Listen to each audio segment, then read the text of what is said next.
Hello everyone and welcome back to TowerGate. It is TowerGate Day number 1058, 1058. Saturday, February the 29th, 2020. Thank you so much for tuning in. Alrighty, let's go ahead and get to the news of the day, shall we? Okay, this first story you're going to love.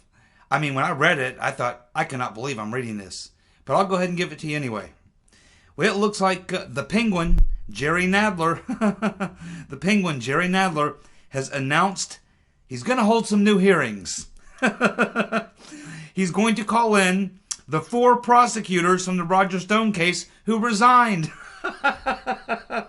Not only that, get this, he also wants to call in Jeff Jensen, is the guy, of course, who Attorney General Barr tapped to investigate the Michael Flynn situation. He wants to go back and look at that meeting where, Flynn was alleged to have lied, even though the FBI has already said they didn't believe he lied. But it was that meeting that led to everything that happened afterwards. So Attorney General Barr wants this U.S. Attorney, Jeff Jensen, to look into the Flynn situation, and especially focusing on that interview, so-called interview, where Flynn was, I guess you would say, ambushed. I think it'd be the best word to use for that Flynn interview. It was simply an ambush.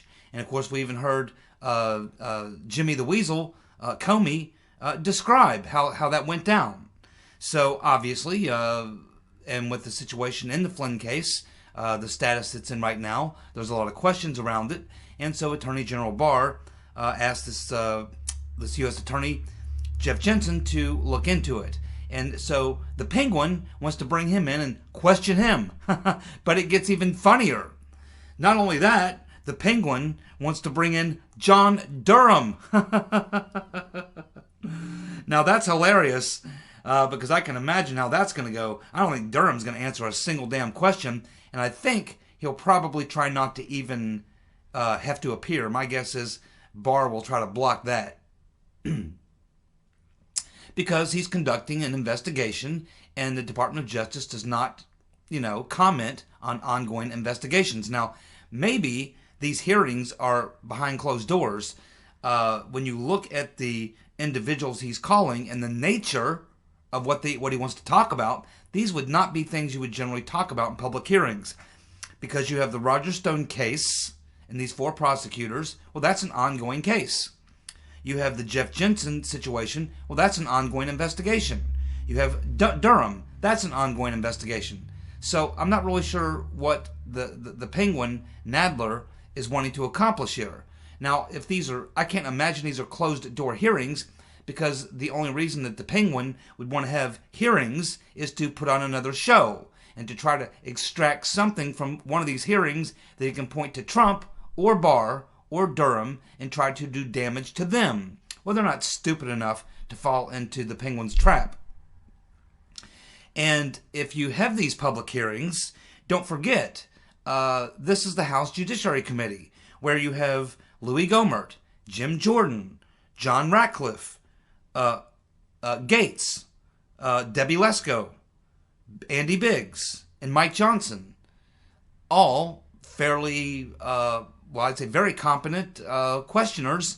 And you can imagine what they're going to do to these 4 lawyers who are a part of the Roger Stone case who quit, knowing good and well this all comes from the Mueller investigation. So there's nothing more than these Republicans, Jordan and Gates and Ratcliffe and these guys, nothing more nothing they would love more than to have these 4 prosecutors in open hearings where they could sit and grill them. I mean, the downside for Nadler and the Penguin and the Democrats by having any of these people come in public hearings, the downside is far greater than any upside that Nadler might gain. So he's clearly nuts. But I guess in his contorted, twisted mind, he thinks there's something there that he can extract, or something he wants to extract that he can try to damage Trump or Barr or Durham with. He wants to make it look like, the whole point of all this is to make it look like Barr and Trump are corrupt, and they are corrupting the Justice Department, going after Trump's enemies, using the Department of Justice in this way. This is the basic narrative that Nadler wants to come out of these hearings, but it's not going to happen. What's actually going to happen is that the Republicans on the House Judiciary Committee are going to dredge up all of these other things, going back to the Mueller investigation. I mean, they would love to talk to these 4 prosecutors about the way Stone was SWAT raided, about the fact that Stone was not able to present even the defense. They wouldn't even allow him to present the defense that he wanted to put on. The judge wouldn't allow it. Wouldn't allow him to put out to do his defense. She shot it down. Shot down his witnesses. Shot down everything pretty much. I mean, I hope they do it. I mean, I really hope it happens. I would love to see it. But keep in mind, Barr has already agreed to come in and answer questions or what have you at the end of March. And of course, Republicans will be asking him about the status of Durham's investigation and things and such. But this will be an epic fail. But this could probably be the most disastrous fail that Nadler has ever pulled off. Because if you were to ask the Republicans on the House Judiciary Committee if they would love to have all of these individuals come in for questioning, I bet they'd say, that would be fantastic. That would be great. What can we do to have them come in? Well, they don't have to worry about it because Nadler's going to do it for them. So, again, the Penguin just continues to fail miserably, and you have to wonder at this point: is there anybody in the Congress, in the Democratic Demo-Commie Party, that has any sense at all? Isn't there anyone who would go up to Nancy Pelosi and say, "Look, man, Nadler, you gotta shut Nadler down. He wants to have these hearings. God, don't let that happen. If he brings those people in, believe me, it's going to get turned around on him, and it's going to be bad for us." So, they're out of their mind. They're out of their mind. That's all I can think of. So yeah, Penguin, go ahead and invite the 4 prosecutors from the Stone case who resigned. Go ahead and bring in Durham. Go ahead and bring in this U.S. Attorney Jeff Jensen. Go ahead. I'd love to see it. They're not going to answer any of your questions because you're going to be asking about ongoing investigations, or you're going to try to play political gotcha with these guys, and they're simply a lot smarter than you are. But let's do it. Let's do it. Well, just another win. We just keep winning, winning, and winning. Okay, it looks like the appeals court has now ruled that Don McGahn does not have to testify. That's a big loss for the Penguin. I mean, that was the Penguin's lawsuit that he brought forth, was wanting Don McGahn to testify. And he actually wanted that before the impeachment hearings. But obviously, it got tangled up in court, and they wanted to move forward. Well, now the ruling has finally come down from the appeals court, and they're telling the Penguin, sorry, Jerry, you lose again. Don McGahn does not have to testify. Of course he doesn't. He's the president's lawyer. Well, this is really good news. Trump has re-nominated John Ratcliffe to be the Director of National Intelligence. So he's got Grinnell in there now, who I'm sure is doing a lot of house cleaning, along with Kash Patel. And now he's got McEntee in there as well. And now they got this list of deep staters, anti-Trumpers, which they got from this conservative group. One of the co-heads of that group is Clarence Thomas's wife. And so now they have this list to work off of, and they're cleaning the house. So that's good. But remember, that's only a 200-day appointment. I think it's 200 days. And so Grinnell would only be acting for 200 days. So somewhere between now and the next 200 days, Trump will name his nominee. He has. It's Ratcliffe, who was who he wanted the first time around. And, of course, we know that there were some, even Republicans in the Senate, who didn't want to back Ratcliffe. And they probably told Trump, hey, we don't think he's going to make it. My guess is Trump has leaned on them and let them know, hey, this guy is my pick. If you don't get behind me, guess what? When it comes time for you to be reelected or what have you, don't count on me coming to your town. In fact, count on me to rip you. In fact, I'll support someone to run against you. I mean, this is the ball. This is the type of hardball that's now being played. Trump has taken off the gloves, and I'm sure he's just not putting up with it anymore. So obviously he's throwing his weight around now, and he's pretty much getting what he wants. Now, in his tweet, Trump says that Ratcliffe didn't want to do the DNI position before because he wanted to wait till after the IG report came out. I assume because he wanted to be able in the hearings to ask questions, and if he were DNI, he wouldn't be able to do that. Now, there may be some truth to that. Could be true from John Ratcliffe's point of view, but I think that the initial word that we had last time was that Lindsey Graham had told Trump, I've got some Republicans, we're going to need every Republican to vote in favor of Ratcliffe, and I don't have them. I've got like Barr, and I've got some of these other assholes who are not going to go along with someone as clean and as honest as Ratcliffe. And they say, well, he hasn't had any experience in intelligence or what have you. But it looks like to me at this point, Trump is basically saying, look, I'm not playing around with these fools anymore. That's my guy. That's the guy I want. You go back and tell them either they support my guy or they can count on me to take them to task. In my rallies, I'll tweet about them. I'll demoralize them. I'll beat them up every day. Time for them to fall in line. So that's what it looks like to me. So yes, John Ratcliffe, I would love to see him be the DNI. Especially at a time when we're expecting the deep state to get rolled up, basically. And yes, I'd like to have Ratcliffe in that position when the shit hits the fan, which I do believe is coming. Well, let's see. Let's catch up with the Biden gaffes of the day. Every day we have Biden gaffes. Let's see what he said today. Well, he said, yesterday, for all you watching this video now, yesterday he said that Biden said that he's looking forward to appointing the first African-American woman to the U.S. Senate. Yes, now he thinks that the president appoints U.S. senators. I mean, I think what he's talking about is Supreme Court justice. That would be my guess. I can only guess that that's what he was talking about. But again, what is going on in Biden's head and what comes out of his mouth are two completely different things. The two are no longer connected. There's a huge disconnect between what he's thinking, and God knows what that is, and what comes out of his mouth, which is usually garbled or so confusing that you can't follow it. But yes, that's one of his gaffes. He also is giving us a speech down there in South Carolina. And again, I'm looking at this video. My friends, there's probably not 25 people in the room. Tomorrow is the vote. Or today, I should say, when you're watching this video. Saturday is when they vote in South Carolina. Today, as you're watching this video. And he can't put 20 to 25 people in the room the night before the big primary that he's supposed to win going away.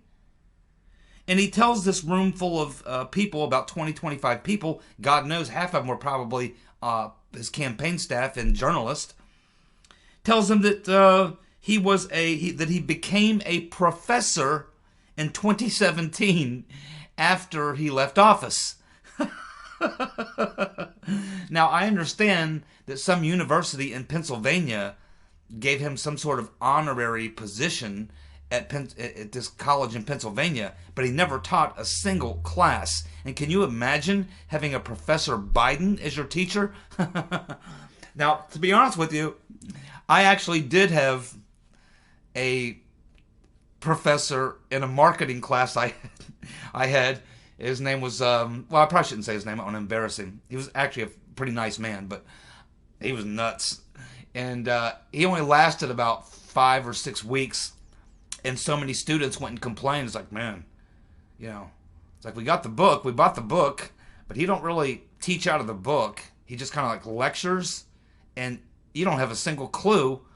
He just it's like nonsense, babbling nonsense. You come out of his class after an hour lecture, and you were more confused than when you went in. It's like, you'd be asking, so exactly, did you take notes? I tried, but I didn't know what notes to take. It was just like, it's this never-ending babbling about things that never relate to anything. It was crazy. And they eventually, got rid of him. And, but he was he was a real nice man. I talked to him a couple times after class and stuff, and he was a real nice guy, but my God, he was a horrible teacher. And I guess he knows something about marketing, but I'm not sure why he was teaching a marketing class, because no one could really understand. But his issues weren't necessarily Biden issues, I don't think. He wasn't that old or anything. He was just kind of a little crazy.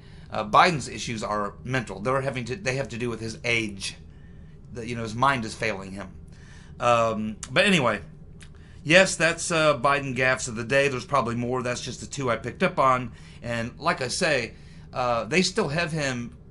Last poll I just looked at, they still got him with a double-digit lead over Bernie, and then they got Steyer a couple points behind Bernie. Bernie's last debate hurt him really bad, and socialism is not real popular in South Carolina, even with black voters. More than half of the voters that vote in South Carolina on the Democrat side are black voters, and many of them say that they are religious and that they attend church at least once a week. Bernie is a freaking atheist, man. And probably some of them know that, or most of them know that. I'm surprised it wasn't brought up by any of his opponents. I mean, if you know that most of these voters in the Democratic primary in South Carolina are black and they're religious, why wouldn't you, as one of his competitors, bring up that he's an atheist? Maybe it's because they're all atheists too. And that's why they don't hit Bernie on a lot of things, because they agree with him on a lot of things, quite honestly. They just don't tell the truth, and Bernie does. That's the difference between Bernie and the rest of the candidates on the stage. Bernie is stupid enough to go out and tell you what he really believes and wants to do to the country, and the rest of them just lie about it. But, I'm looking at these polls, and, you can't imagine that Biden could win in South Carolina. He hasn't won a single thing yet. And then you see these small little crowds. He can't even draw 20, 25 people the night before. But we're told he's got a double-digit lead. Now, Bernie did get hurt in that debate. We know it, his style of economics doesn't play well in South Carolina, even amongst Democrats. He's an atheist. He's got a lot of problems. But we hear his support's growing there. Now, the rotten Reverend Clinton kicked his ass all in the South, including South Carolina, by 30, 40 points. And you got Steyer, who's spent a boatload of money in South Carolina, but he's nutty as hell too. When you look at Biden and Bernie and Steyer, you think, there's no way that these three guys could possibly finish in the top three. They're so weak. But then you look at the rest of the field. Who's left? Booty Boy? Klobuchar? Warren? Warren's not even going to win. Looking at the numbers, she's not even going to win her home state. She's going to lose to Bernie. She's very weak. This is why it's so hard to tell who might, to predict who might win these primaries, because the rest of the field is so weak. And just when you say, I can't believe Biden could win in South Carolina, then you look at the competition and go, well, maybe he could win.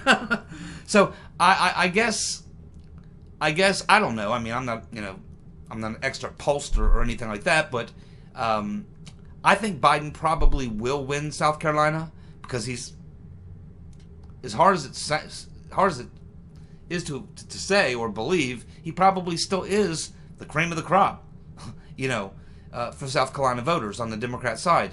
But I don't believe he's going to win by double digits. I believe it's going to be very close between first and second place. I think it'll be him or Bernie, first or second. I'm not sure who will be first or second, but I think it's going to be closer than what people are saying. And if someone does win by 10 points or more, probably be Sanders.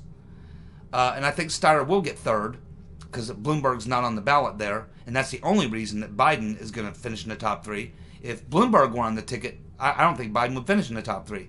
Although Bloomberg is flailing as well now. He had two rallies in California yesterday, and the rooms were practically empty. And he had some heavy hitter Democrats there on his behalf. So Bloomberg is not catching fire. He's just not connecting with people. He's got a lot of money, but he's not connecting. Steyer is a nut. I mean, again, the only person who's the only person who's even halfway reasonable, who the Democrats can nominate and try to do as little harm as possible to the ticket, is the rotten Reverend Clinton.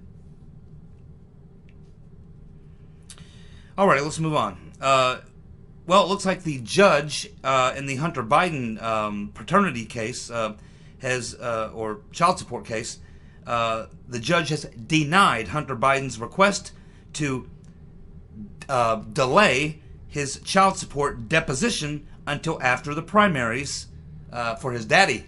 So apparently, and I didn't know this, but his lawyer had asked for a delay in the deposition hearing until after the primaries.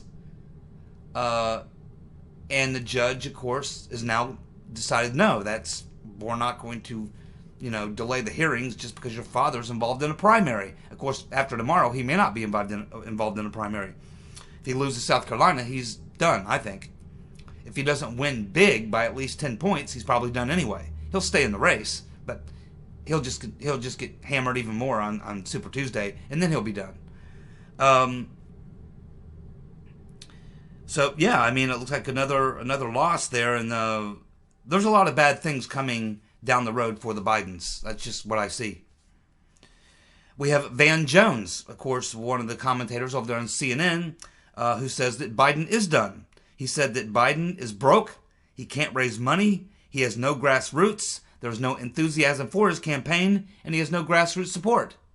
All true. Exactly. Why I say that, if he doesn't win fairly handily in South Carolina, and I don't think he will. I think even if he comes in first, it'll be by 5 points or less.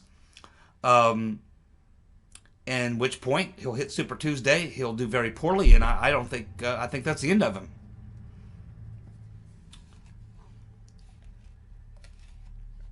K.T. McFarland, who was the Deputy National Security Advisor under Michael Flynn, has got a new book coming out, and she's doing some interviews. And she's telling her story about how the FBI tried to frame her and how they did the same thing to her that they did to Flynn, or tried to.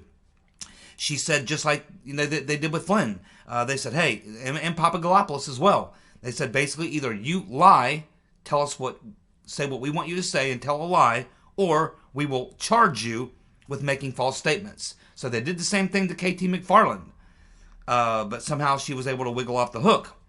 And she talks about what an incredible nightmare experience it was and what Mueller's prosecutors were like to deal with. Very, very nasty. And the FBI trying to entrap her and all sorts of things. She goes into pretty good detail. And a couple of interviews I've seen in her book, I think, really lays this out as well. Just more evidence for John Durham to look into.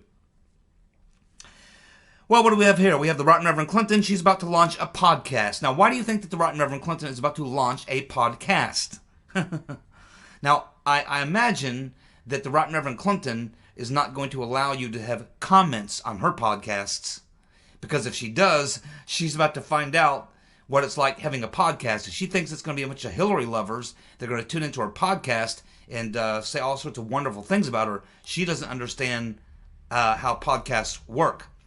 Podcasts are great for people who want to come and troll you. People who hate you actually do a lot more posting up than people who love you. So if she does follow through, and she's got a bunch of professional people, it's going to be all professional. Not like most people who do a podcast like me or Styx or Hard Bastard or someone like that, where it's just a guy, does it himself. He doesn't have a producer. He doesn't have a bunch of high dollar people. But all the Rotten Reverend Clinton's got all these high dollar professional media people. It's going to be all professional looking. Well, she can do all that she wants, but it's still her and her talking. And the more thing that the Rotten Reverend Clinton doesn't understand is that the more that she exposes herself to the public, the more unpopular she gets. If she does want to be the nominee, the best thing she could do is hide in a hole, and then let him put her on the ballot at the broker convention and try to bring her up for nomination. But I'm telling you, I honestly believe when they try to pull that stunt, it's going to backfire. I guess she thinks that they'll ram her down the Democrat voters' throats anyway. But I think I actually believe that it will work out worse for them if that things will be a lot worse if they try to ram the Rotten Reverend Clinton down people's throats than if they just cheat Bernie outright and go with someone that's already in the field, a Buttigieg or a Bloomberg or Biden or someone like that. If they try to pull the rotten Reverend Clinton out of their ass and drop her on everyone, I think it's going to inflame the situation and make it much worse. But she doesn't give a damn. She doesn't give a damn. She decided the day after 2016 that she was running again in 2020, and that's probably why you don't see any real serious contenders in the field, because she made sure to clear the field and make sure everybody knows, don't get in the race. It's mine. That's how the rotten Reverend Clinton does business.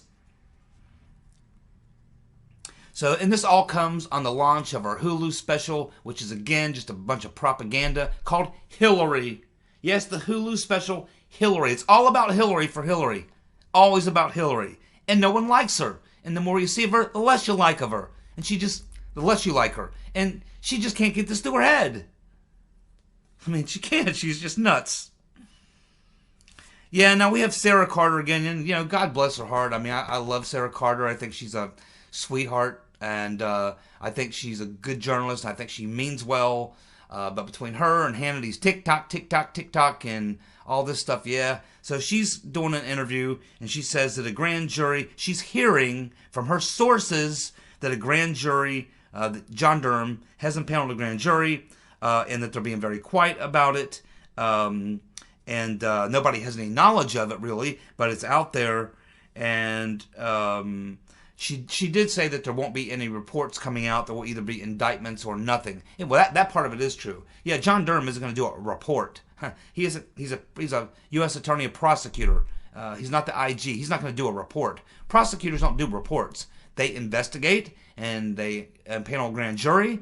And if they can indict people, they indict them. If not, you hear nothing. Nothing. That's just how it works. Now, let's deal with this issue. We've been hearing for months and months and months. Some people saying, yes, there's a grand jury impaneled. No, there's not. In my opinion, there is not yet a grand jury impaneled. There may be, but it's hard to keep something like that secret. And if it is in D.C., and it probably is, there's no way you keep that secret. You see, when you impanel a grand jury, once you've called people in to testify to the grand jury, there's no gag order on them. Once someone has testified in a grand jury, they can walk out of the grand jury proceedings in the grand jury and they can speak to reporters. They can talk to people. If there was a grand jury, if Durham had a grand jury, there would absolutely be knowledge of it. There would be leaks about it, believe me. And I've not heard a peep of anyone other than people speculating that there's a grand jury. Plus, you don't go to the grand jury until you've completed your investigation, crossed all your T's and dotted all your I's, because you only get one shot at the grand jury. And we know that Durham's still investigating. He just started investigating another part of the Spygate scandal, the Ukraine stuff. He's still trying to track down Mifsud. He's still digging into Halper. He's still doing all these things, and I don't think he's ready yet. I just find it very difficult to believe that if there was a grand jury in D.C., now he's got lots of grand juries going. I mean, Durham has grand juries and up in Connecticut going every day. He's got multiple grand juries going. Oh, yeah. I mean, he does have grand juries going, but they're with cases he's dealing with, and he indicts people every day. You can Google John Durham every day. He's indicting people from grand juries that he has in Connecticut. But as far as on the Spygate in D.C., grand juries, now maybe he's got a grand jury in Connecticut for Spygate, but I don't think so, because the jurisdiction would be D.C., District of Criminals. So put me on the list of people who don't believe he has got a grand jury impaneled yet. I expect he will, but he does not yet, in my opinion. I could be wrong, but it's hard to hide something like that. That would be leaked out. And as far as I know, no one has said they know for sure that he's got a grand jury. It's just people speculating. So we'll find out in time. But and again, we went through his bio. I think he's a straight shooter. I think he's doing a real investigation based on what we can see, where he's gone, the questions he's asking, the people he's looking into, the things he's investigating. Looks like a real serious investigation to me. And Barr, some days I like Barr, some days I don't like Barr. I don't know what to think about Barr at this point. But my faith is not in Barr or Durham, to be honest with you. My faith is in Trump. Now, Trump says in almost every rally, and he just said it there in South Carolina last night in a rally about, the investigations into the investigators, and he's continues to say, let's see what happens. Let's see what happens. Ultimately, if Trump wants those people indicted, they'll be indicted. There'll be a point where Trump can just look at Barr and go, look, drop the hammer on these people. I know what they did. You know what they did. Millions of Americans know what they did. They committed crimes. It's all through the IG report. We have all this evidence. These people are walking free. I want these people's asses. I want these people's heads on a pike, Mr. Barr. And, you know, he's the president. He can get involved in that. And I believe he has. He continues to make references to that. So, and as I've said before, I don't believe that Durham, because Durham and Barr understand the politics in Washington, I don't think that they want to come out and announce all these indictments after the general election has happened. So I think there's probably a pretty hard push to make sure that at least what is the initial part of the investigation, where Barr comes out and tells what Durham found in his investigation in a press conference, then the indictments come down. I think that this will all, if it's going to happen, I think it's going to happen before the elections. And if it doesn't, then I think that Trump will act and put the hammer down. He might even fire Barr after the election, right after the 2020 election. He might fire Barr, put in a new attorney general, and direct him immediately to take care of business, in which case he would deal with it after the 2020 election. I don't think Trump is going to let these people off the hook. I've got my faith and my confidence in Trump and the 60+ million Americans who are not going to let this slide. Everybody's watching this very close. There's going to be hell to pay. Barr is not just going to be able to let this thing go away, even if he wants to, because people are like up to here. Everybody's chomping at the bit. Everybody's on the edge of their seat. They're expecting something to happen.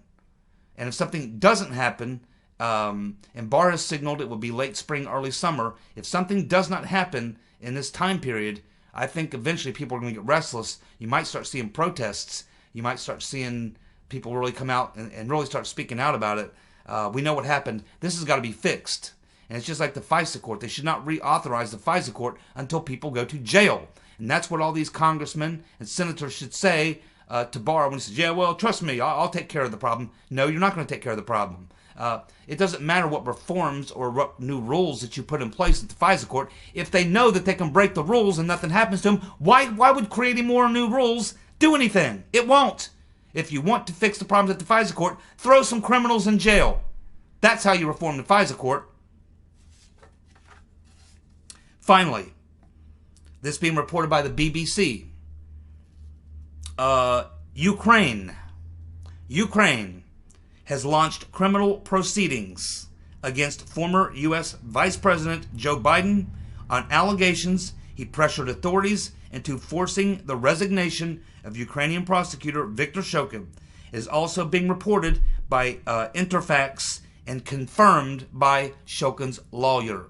So now it does look like the Ukraine has launched criminal proceedings. Now, of course, the demo commies are going to say, see, that proves it was a quid quo, and that now they got these investigations. But this has nothing to do with what Trump was talking about. Trump was talking about what the Clinton campaign and the Democrats were doing in Ukraine in 2016 with Chalupa and these corrupt Ukrainian officials regarding the 2016 election. This is specifically about Biden, and this is from issues that were being investigated before, which Biden shut down. There's a tremendous amount of pressure to open this case back up, and it looks like that's exactly what they've done in Ukraine.